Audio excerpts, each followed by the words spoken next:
திமுக அரசின் பணிகளை பிளவுபடுத்தும் எண்ணம் கொண்டவர்களால் தாங்கிக் கொள்ள முடியவில்லை என விமர்சித்துள்ள முதலமைச்சர் மு.க.ஸ்டாலின், எவ்வளவு விமர்சனங்கள் வந்தாலும் மக்கள் பணி தொடரும் என உறுதிபட தெரிவித்துள்ளார்.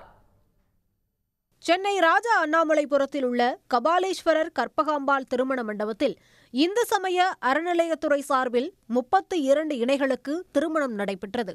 திருமணத்தை நடத்தி வைத்த முதலமைச்சர் மு.க.ஸ்டாலின் மணமக்களுக்கு சீர்வரிசை பொருட்களை வழங்கினார். பின்னர் பேசிய அவர், அறநிலையத்துறை சார்பில் கடந்த 4 ஆண்டுகளில் 2376 திருமணங்கள் நடத்தி வைக்கப்பட்டுள்ளதாக தெரிவித்தார்.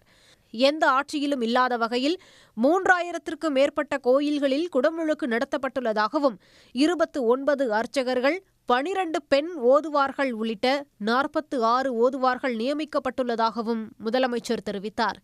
இத்தகைய பணிகளை பக்தியின் பெயரால் பகல் வேஷம் போடுபவர்களால் பொறுத்துக் கொள்ள முடியவில்லை என்றும், வெறுப்பு மற்றும் பிளவுபடுத்தும் எண்ணங்கள் கொண்டவர்களால் தாங்கிக் கொள்ள முடியவில்லை எனவும் தெரிவித்தார். எவ்வளவு விமர்சனங்கள் வந்தாலும் மக்கள் பணி தொடரும் என்றும் முதலமைச்சர் திட்டவட்டமாக தெரிவித்தார். எல்லாருக்கும் எல்லாம் என்ற பரந்த உள்ளத்தோடு நம்ம திராவிட மாடல் செய்கிற இது போன்ற சாதனைகள் வெறுப்பையும் சமூகத்தை பிளவுபடுத்தும் எண்ணங்களையும் கொண்டவர்களாக இருக்கக்கூடியவர்கள் இதை பார்த்து சகிச்சிக்க முடியல.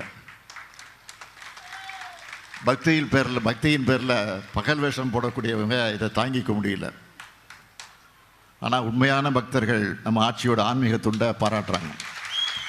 அவங்களுடைய ஆதரவற்ற அவதூறுகளை பற்றி நான் ஒருபோதும் கவலைப்பட்டதல்ல. என்னுடைய பணி மக்கள் பணி, மக்களுக்கு என்ன தேவை என்பதை அறிந்து புரிந்து அதற்கு உரிய பணி ஆற்றுவதுதான் என்னுடைய பணி.